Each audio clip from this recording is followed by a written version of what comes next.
Going to start off our program with our libation ceremony. If you would please participate in this cultural ritual. We are at AfriWare strong supporters of Malcolm X, and Malcolm X said, basically, when we come together, we need to leave certain things outside of the room, because when you mention them, for some people, everybody has different beliefs, and sometimes that can divide us more than unite us. And we're about coming together to get some work done.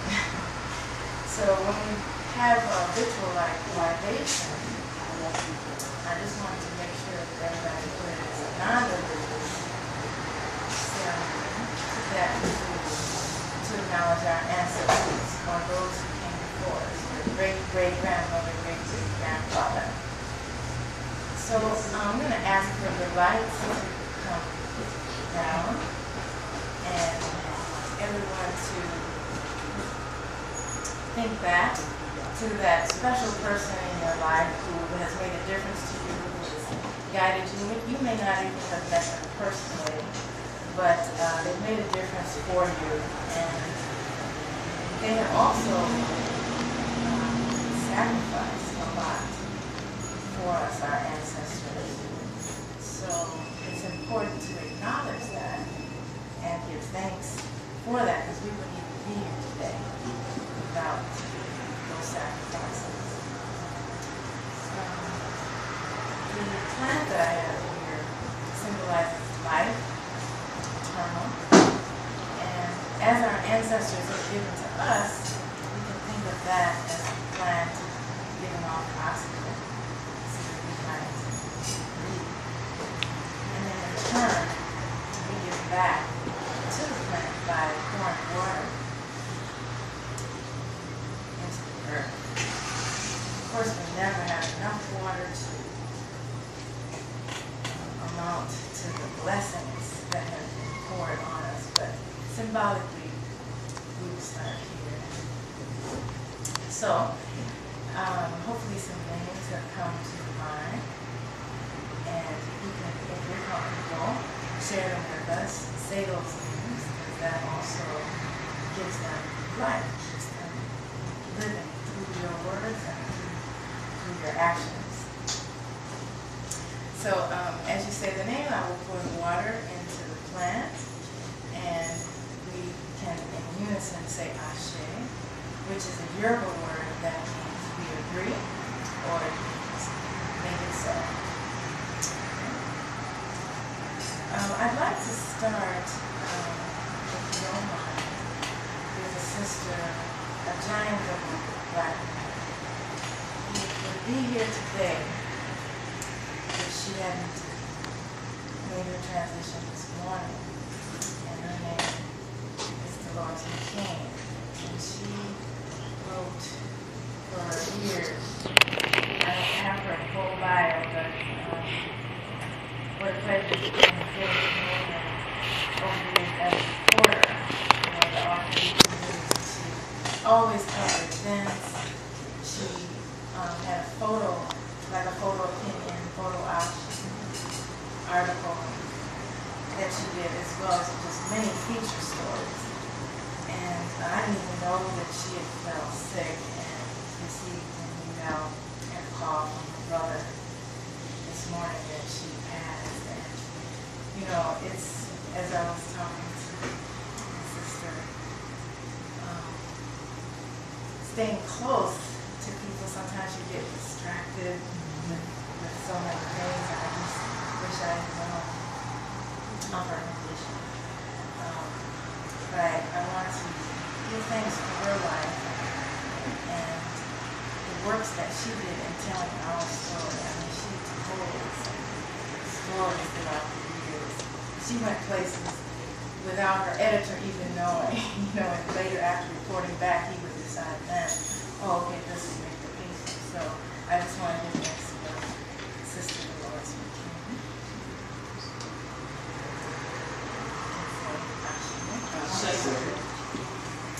We share your ancestry. Ronley Jones. Ashe. Ronald Stokes. Ashe. Marvin Turner. Walter Lacey. Ashe. Charles Washington. Ashe. Virtue Washington. Ashe. Emmett Till. Ashe.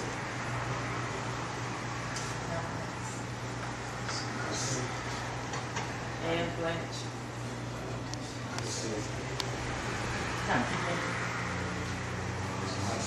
Joyce Nelson. Ashe. Lou Pryor. Ashe. Lula Anderson. Ashe. For all those, I'm sorry, who we may not have got to share, for all of those who perished in the bottom of the seas during the Euro massacre, for all of those lynched, all of those castrated, all of those who suffered brutalities, that we might have a better life, I say,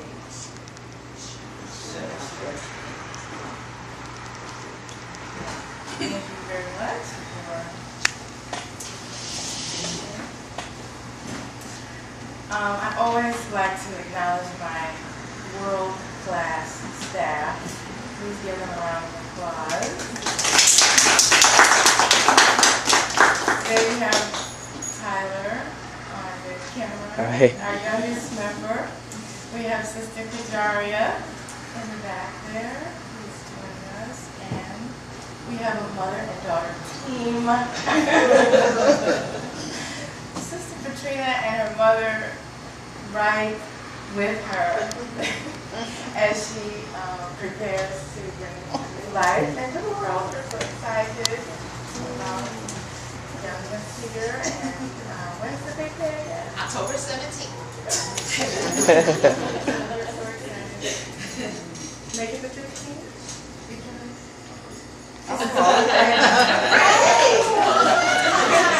there we go. You heard it here first. And let's see. Oh, I'd like to do an informal survey. How did people find out about you?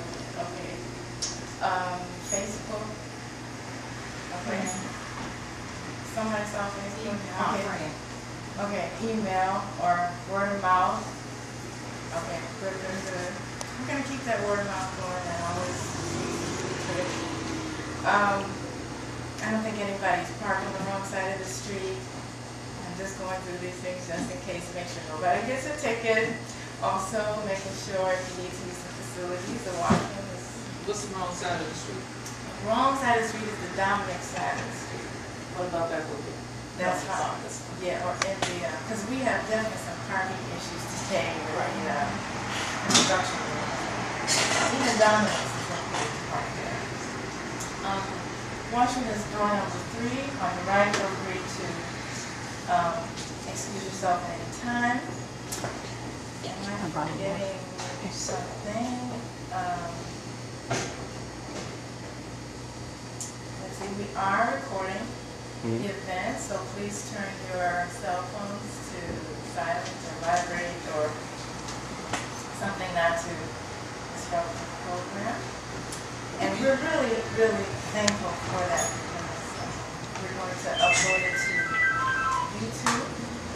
So for those who weren't able to make it, perhaps if this wasn't a good time for some folks, they'll be able to see it later. Also, AfriWare, I just want everyone to know that AfriWare is much, much more than a bookstore. We're also a cultural event center. And so to fund the cultural event center portion, we do ask if you're able for a donation. We don't collect it now, but at the end of the program, if you're able, we'll be passing the basket. That. We are definitely thankful for your support over the years and are in a state of change. We welcome feedback. That's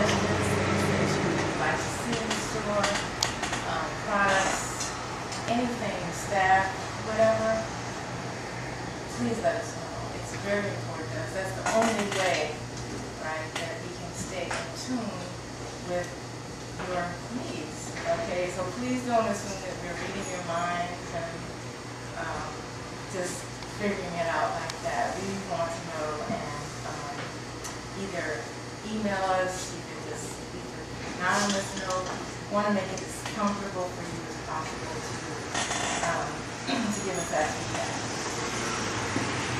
Okay, thanks. I always like to check with my boss, staff.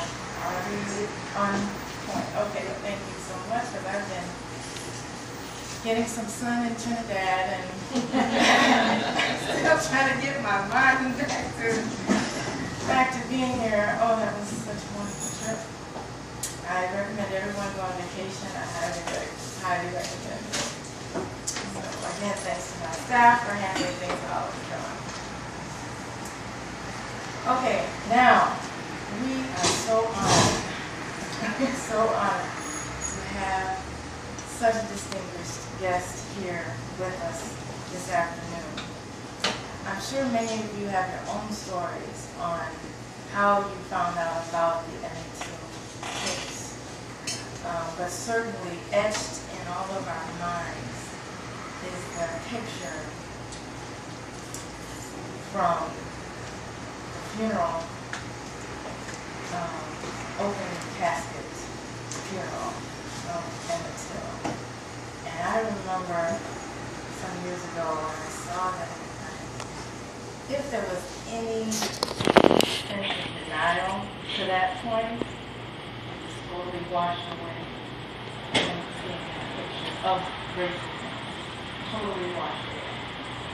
And I think that most people, when they see the picture, they're just face to face with a reality that we wish wasn't present, but absolutely is. And for the mother of that young man, 14, to decide to have an open casket ceremony, I mean, I can just imagine, can you just imagine being in their shoes and deciding, should I, shouldn't I? You know, what a courageous woman. And what a courageous family that he's part of. And here this afternoon, we have the only person on the whole planet who was there in at the store. You were at the store as well with Emmett Till, and he was sleeping in the same bed with Emmett Till, his cousin, when they came to take him away. The only person there. His is a story so unique, and it's so historic that, I mean, I just get goosebumps just thinking of this moment in time that you are here sharing with us at AfriWare still after all these years, and how, what an inspiration it is, you know, to meet you and find that you are still going strong, telling the truth.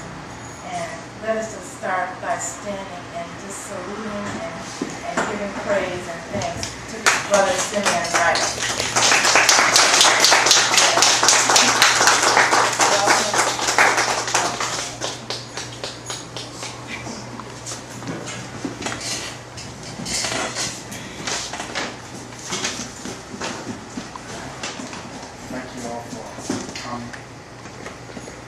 I don't know, I'm not going to ask the ladies their ages because I usually get in trouble. If you're around my age, you heard of Jim Crow system, maybe you picked it up. But if you're in your early 50s, I was sitting on the road. But I'm Simeon Wright. I'm the son of Moses Wright. I lived in Mississippi under the Jim Crow system back in 1955. When Emmett Till, my cousin, came down to visit my home. You notice on the back of the boat there's a house there.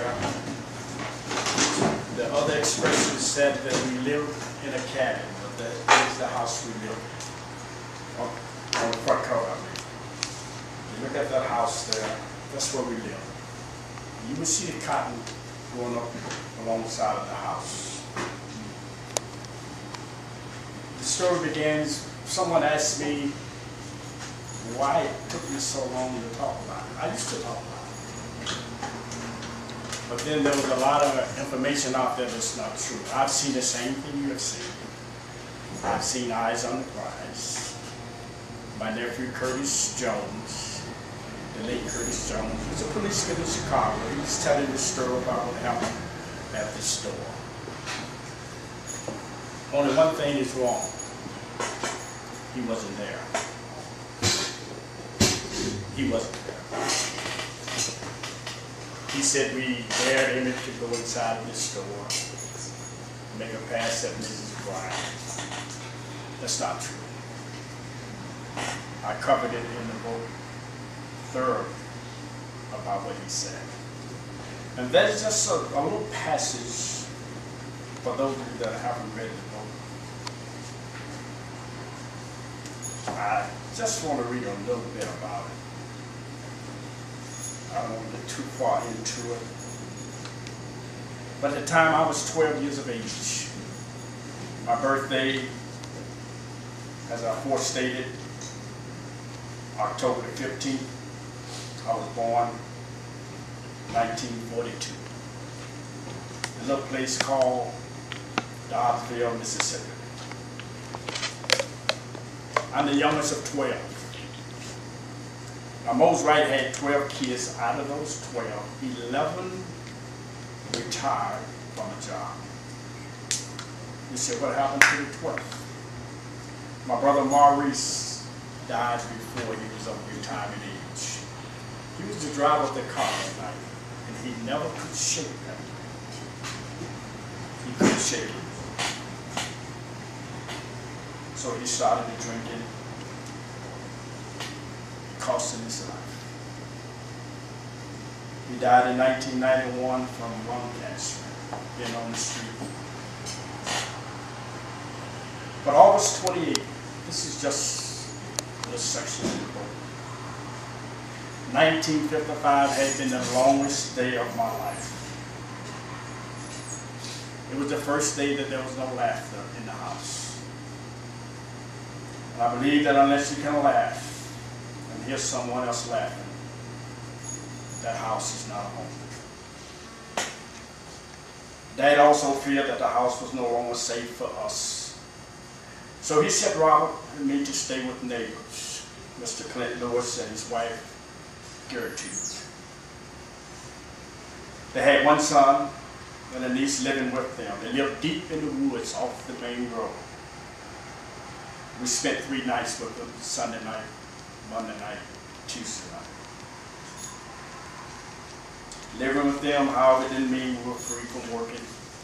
Monday was a normal scheduled work day. Just like clockwork, we came back into the fields picking cotton. All the while I was working in the field, my mind never left Bobo. And I was wondering, was he all right? The hardest part, not knowing what had happened to him.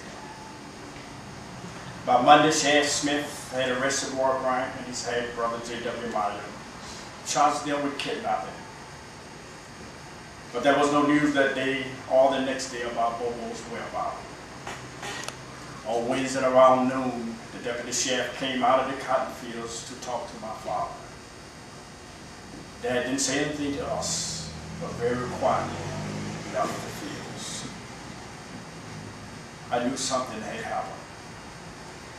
I had a feeling then that they had found Bobo. The question in my mind, whether he was alive or was he dead? The deep sorrow I felt told me the answer. Dad asked our neighbor John Crawford to drive him up to Sumner. He came back that evening with the grim news that Bobo had been found floating in the Tallahassee River.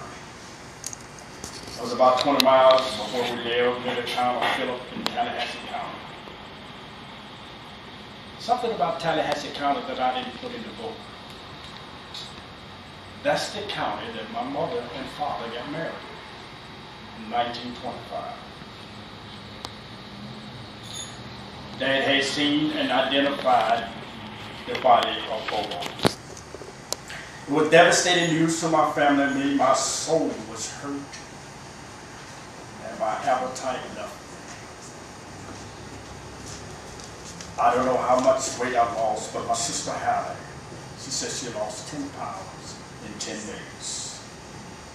My sister Thelma lost her appetite also for both food and drink. She said she would take one bite and then feel full instantly. We were unable to contain our grief. For the first time in my life, I thought about shooting another person with a gun. I had J.W. Myron in mind. I didn't know his name yet, but I remember his face. Dad would sit on the front porch swing, quietly contemplating what he would do next. He would sigh and utter only grunts. Mom was no longer there to console him or to help him understand what had happened. Dad had gone to see Mom at Uncle Crosby's house after identifying Bobo's body. They decided that for her own safety and peace of mind, Mom should leave Mississippi for Chicago. Tallahassee County Sheriff H.W. Stryden, an official from the county, insisted that Dad bury Bobo's body that day. The undertaker told Dad that the body had to be buried quickly because it was in such bad shape. I never did see Bobo's body, but I did see the picture later. It was the most steep, disfigured image of a human being I had ever seen. The image has lived with me to this day. Dad told them about a little church nearby with a cemetery where Bobo could be buried. East Money Church of God in Christ, where one time he had been pastor. The same day Bobo's body was found, Uncle Crosby followed the hearse out of the cemetery. Two young men, Buck Jones and J.T. Lewis, dug the grave. They also lived on the same plantation that we did. We were told to get ready for the funeral, so we left the field, got dressed, and piled into the little Ford sedan with Maurice driving. The funeral home had made all the arrangements to get Bobo's remains to the grave site. His body was encased in a wooden box next to the grave. But before the service started, Dr. Crosby told Daddy that he didn't think that Bobo's grandmother, Aunt Alma, would want him buried in Mississippi. In fact, he told Dad that Bobo's body would not be buried, that Bobo's body would be buried in Chicago. Then the sheriff of Leavenworth County showed up driving a 1955 Ford and stopped the proceeding. Sheriff Smith told the undertaker that Bobo would not be buried in Mississippi and ordered him to take his body back to Greenwood and to prepare it to be shipped to Chicago. The undertaker told Sheriff Smith that he had instructions from Tallahassee County to bury Bobo's body immediately. Sheriff Smith let the undertaker know that he was the sheriff of Leavenworth County, and that the undertaker was to do what he said. Sheriff Smith got into his car and sped off, spinning his wheel, throwing gravels in our directions. 1955, Emmett, second time coming to Chicago, really didn't know, coming to Mississippi, he really didn't know how to conduct himself in Mississippi. He didn't have a clue. He had been told, but he still didn't have a clue. He arrived on a Saturday. We went to the little town called Money. It's about 3 miles west of where we live. This was Sunday afternoon. We bought some fireworks. And he immediately began to set them off inside of the little city limit, which was a no-no. We knew better, but he didn't know. And that was one of the reasons later that when we went to the town that Wednesday, my brother Maurice did not want him in that store alone because he didn't have a clue of what was going on. That Monday we went down by the little church. There was a group of boys there. One boy had a pistol in his pocket. I guess he's about 17. Another young man walked up named Fletcher. Incidentally, I met Fletcher the first time in 55 years this past August. We had a school meeting. Fletcher said, if I found out who had this gun, I'm going to take it from him. Everybody got quiet. No one said anything. And Emmett couldn't understand that. Being from Chicago, when we got home, he let us have it. He said, you don't let anyone come on your turf and destroy this stuff. He calls it chicken.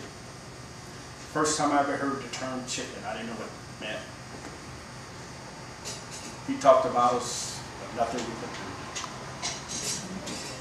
The next night we decided to go to one of our neighbors, actually a distant cousin. He had about an acre of watermelon. We kind of borrowed a few. Each one had a watermelon. You know, in the South, if you cut a watermelon, you cut right through the heart. But if you just break it, all you can use is the heart. Just dig the heart out. That's what we did. And he liked that. He's excited. But one of the things he did that I thought was a little amusing to me, he asked my dad, because, you know, the cotton picking season had just started. He said, Uncle Moses, can I go out and pick with you? And I'm looking at him, you out of your mind? Of course, Dad said yes. So you can pick, and you can keep all that you make. How long do you think he lasts? 5 minutes. He finished the day. He came home, he said, hey, Lizzie, I can't stand the heat. 90, between 90 and 100 degrees. And I was just in Mississippi August the 15th, and it was 101 degrees. You know what they was telling us? To stay inside. It's too hot to go outside. I said to myself, I said, they're 55 years too late. They never told us that. But they're saying that now. And it lasted one day. So he had to stay home. So we would pick cotton, you don't get off at 3 o'clock in Mississippi. It was sun to sun. And when we got home out of the cotton fields, Emmett was ready to go somewhere. Wednesday night, he wanted to go to a little town called Mike. My brother Maurice driving. My brother Robert, we call him the resident genius. He wanted to stay home and listen to the radio. Gunsmoker, gangbusters. He didn't go with us. We know. My nephew, he also traveled to Mississippi with Emmett. He was in the car with us. Roosevelt Crawford, young man who now lives in Detroit, was with us. We drove to the little town, Maurice parked the car, and we got out. We went in the store. Then Emmett went in behind him. We came out. Maurice sent me in immediately to be in there with him, to make sure that he didn't say anything or do anything that he shouldn't. He paid for his items. We both left the store at the same time. I know what Mrs. Bryant said. She said that Emmett put his arms around her, asked her for a date. I think he said something like this, "What's the matter? I've been with white girls before." That never happened. But that's what she said in the court. She wasn't under oath, of course, because they can go back and try her for perjury. But they made a deal with the prosecutor and the judge. Of course, they all was white. We walked out of the store. She came out behind us later. We were standing by the door. See the store there. We were standing on, it'll be on your right now. We were standing there. She passed her going to her car. And Emmett whistled at her. He did whistle. It scared us half to death. We couldn't get out of town fast enough. I know if you listen to the other expression, it make you think that we were there 2 or 3 hours, less than 20 minutes. I was talking to my brother. He said a young lady said she was driving our car. If any of you have seen Keith Beauchamp film, there's a young lady on there that's trying to hide her face. They asked me why she's hiding her face. I said, if I were lying like her, I would hide my face. I said, she wasn't with us. But she's telling everybody she was driving our car. And then she parked our car under the hill. But she won't tell me that. My brother Maurice was driving. He went about 2 miles after we ran out of town. We saw someone behind us. We thought it was Roy Bryant chasing us. Maurice stopped the car. Everybody got out of the car except me. They ran down to the cotton fields. I lay down in the back seat. It was just a neighbor going home. But when they all got back to the car, Emmett begged us not to tell Daddy what happened. He said, please, don't tell Uncle Moses. He didn't want to go home because we were having so much fun. There are times in your life that you, if it was possible, I know it's not possible, but you might come back and say, we went to the city and we had 6 months worth of fun. If we can describe it like that in one day, that's how much fun he was having. And he didn't want to go home. And we kept quiet.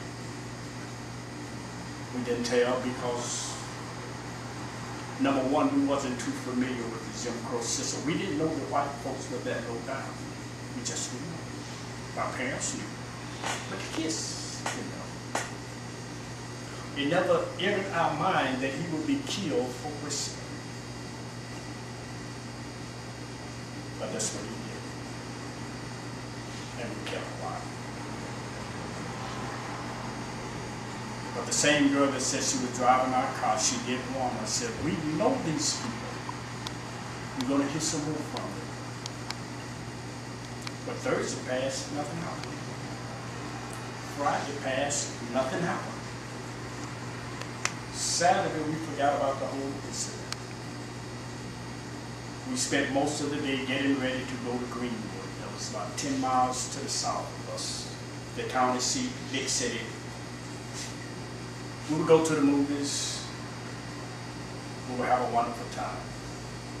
We would cross the 2 rivers. We would go down Grand Boulevard. I don't know what city you are from. But Grand Boulevard got the mansions, beautiful homes that we built. They took our labor and built mansions. So how did they do that? You ever hear the loaded P sliding scale? They put an extra weight on it. If you pick 100 pounds, they only register 70. That's how they cheated us. And some of the people, they work all year. And the man would say, John, I'm sorry. You didn't make any money. You came out in the hole. You actually owed me. So we couldn't get out. But I have a question. Maybe some of you all can answer that question. I used to do the math, and I know that 2 times 0 is still 0. How could they take 50% of nothing and build those mansions?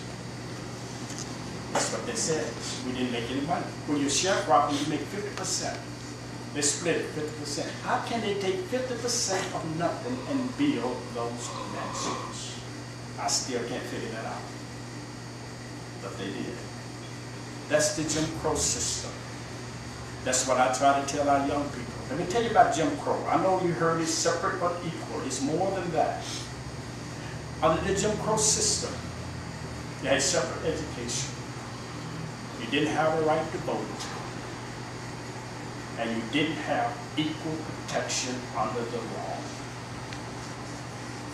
And they used that system to keep us subservient to them, to work for free. And as I look at things today, it look eerily similar. We're going back there. Our young people, somehow someone has told them they don't need an education. They think they can go through high school and get out and compete with the other expression. This will never work. We have to learn our young people. You must get an education. This is one thing my mother stressed. I want my children to have an education. She pleaded with my dad in Mississippi. He said he wasn't going to leave.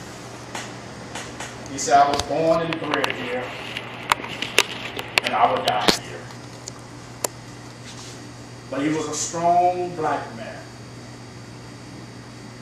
Someone said, why didn't he retaliate? The chips was down.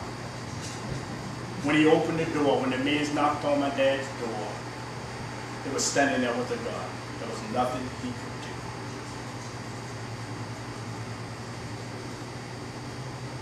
But when he got himself together, when he went to the sheriff, he stood his ground. He told them, my neighbors pleaded with him. It's probably something like this now. I see it happening like this now on the south side.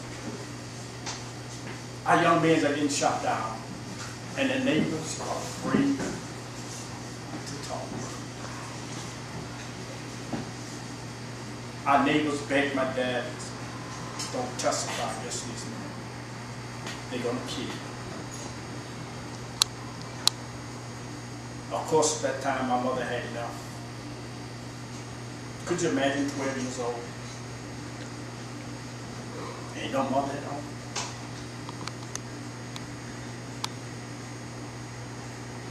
I was 20-something when my mother passed. That's why I tell kids now, I said, the greatest person in your life is your mother. Be nice to her. I remember I went to a church, and the lady asked me, she said, are you Simeon? I said, yes. She said, your mother said she could type. I told her, you made my day. I didn't know she had said that. She said, I can count on Simeon. Because there's no one like mine. No one. But it would be 30 days before I could see her after Emmett was kidnapped. We had to go through there, we had to prepare for a trial. We had to give our deposition. We had a young black man from Jackson, wasn't scared of nothing. He helped us. His name was Medgar Evers. He helped us. He told us how to give a deposition. One of the things he wanted said, never tell a lie. Tell what happened. I've never lived to take back anything about the Emmett Till story. I've always told the truth. When my dad asked me, so what happened? I said, he whistled at Calvin Klein. I said it 55 years ago. I'm still saying it. He whistled at Calvin Klein. But the neighbor was pleading with my dad, said, please, they're going to kill you. Finally, my dad said, in the book here, read his quote. You can use it wherever you want to go. He said, I know one thing. I know I'm going to testify. Whether I live, I don't know.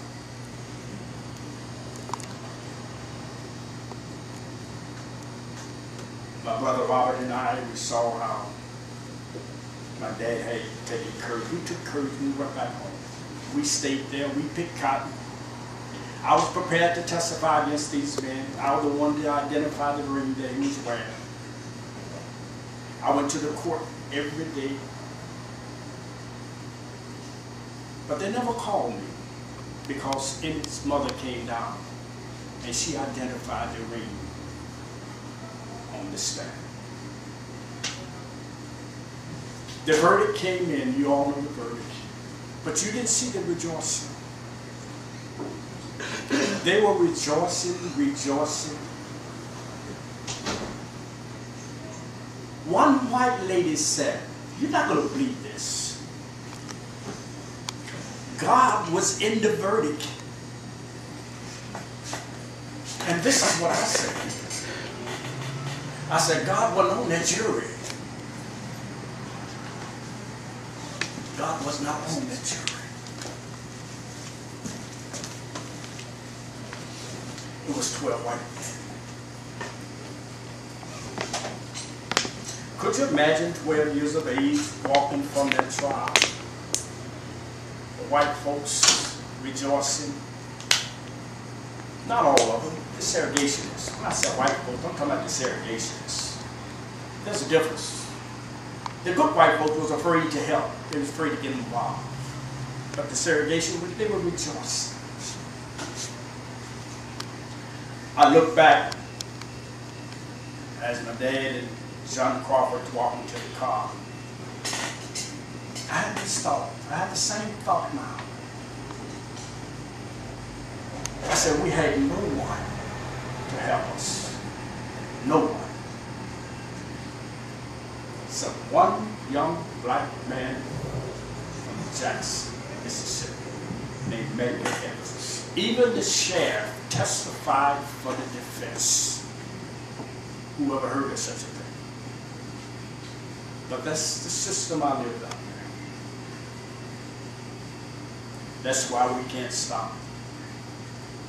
You have kids, get your baseball bat, plastic of course, and make them do their homework. Tell them they can become lawyers. Tell them they can become doctors. No one ever told me that I could become a lawyer. They never told me that.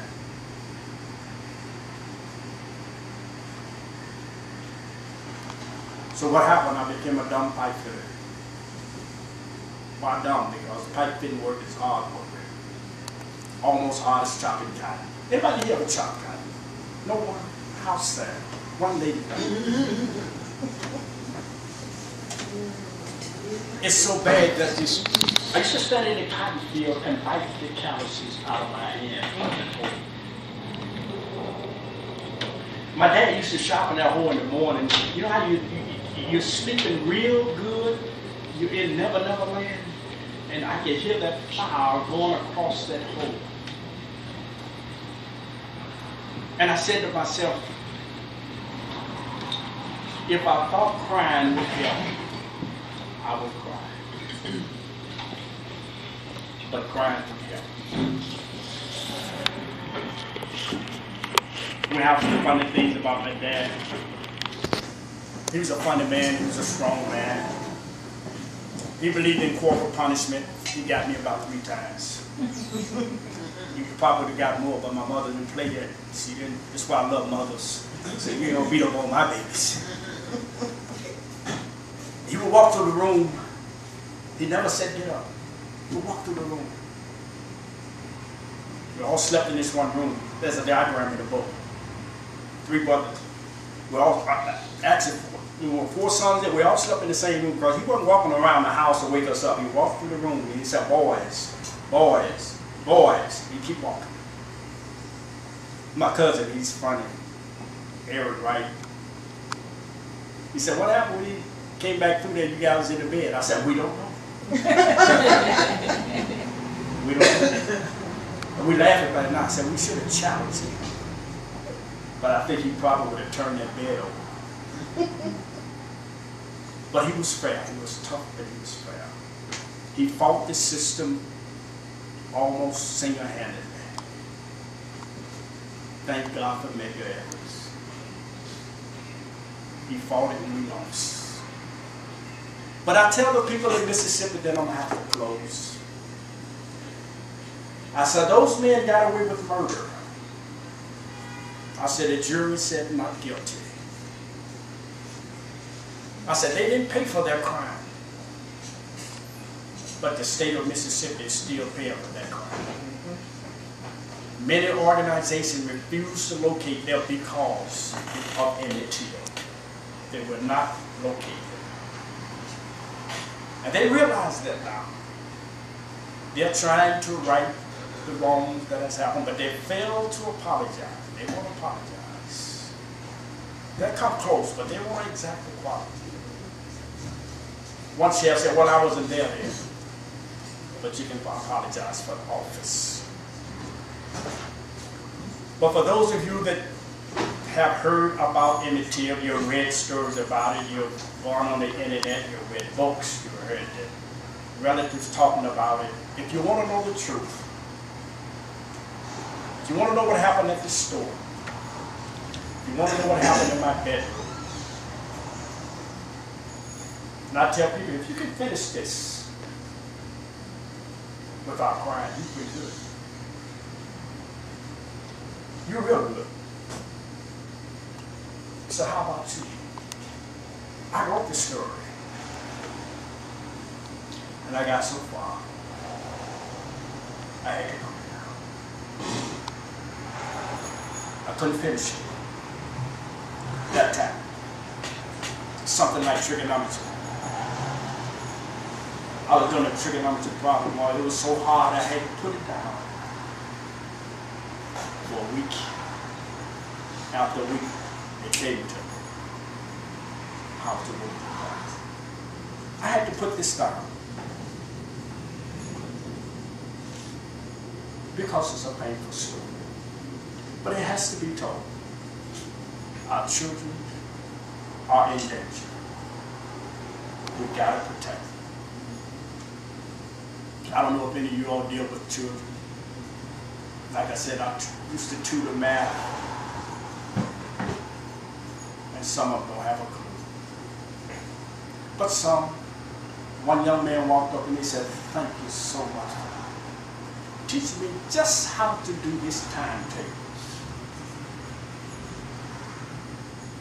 I said, you can't do your timetables, you can't do the rest.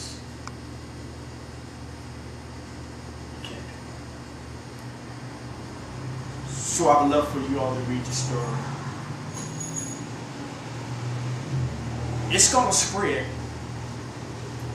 not like O'Reilly's books. He has Fox News behind him. But it's going to spread word of mouth. From day one, I've always said it would spread word of mouth. All over the world. I've heard from people from the Netherlands. Because one of the Jewish fellow I wrote about, his cousin, husband, is over the finances in Holland. So you might see me in Europe one day. I'm going to tell the same story. Emmett was killed because he whistled at a white woman in Mississippi in 1955. And we can't let it die. They want me to shut up. I'm going to shut up when they start talking about the Holocaust. When they stop talking about 9/11. And I don't think it's going to happen in my lifetime. So I'm going to shut up when I slip into eternity. Hopefully your children's and your grandchildren's will hear the story. If you purchase the book, don't loan it out to them. You might not get it back. A friend of mine took us to work, someone stole it. It's a good read.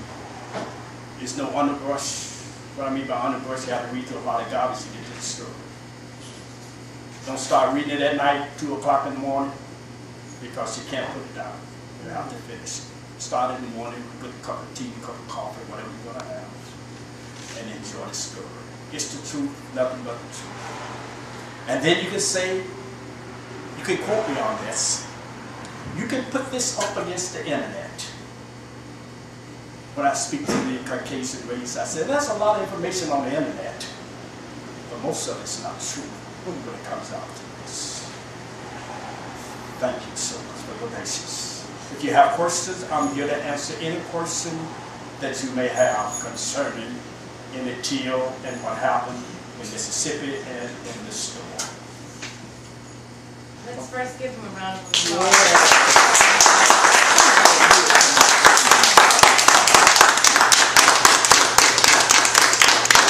Thank you so much. Thank you so much. That's one thing I'd like to touch on. Our high school student, he said there's a difference between what happened at the store and the mother's version. He said the mother said she taught him how to whistle if he got stuck on a word. And I said, she probably did. She probably taught him how to whistle if he got stuck on a word. But that's not what happened that night. We wasn't inside of the store, we was outside of the store. And he argued me down. I finally told him, I said, look, I said, she wasn't there. I was standing right beside her. He did whistle. He did whistle. Any questions anymore? Because I'm enjoying myself. I want you to enjoy yourself. Oh, enjoying you. You know, I do. I actually purchased the book, so I'm familiar with the story and that I've read it. And I was wondering if you could kind of expound on the section where President George Bush signed into law, or if you could explain exactly what President George Bush signed into law in regards to this Emmett Till bill. Okay, it's called the Till bill. It's a bill in honor of Emmett Till. It was advanced by a young African American in Kansas City, Missouri. The Till bill is a bill that the government passed. They signed it into law that they're going to take $10 million, I believe, per year. And they're going to use this to go after cold cases in the South, racial slurs, and they're going to use that money in honor of Emmett Till to reopen the cases.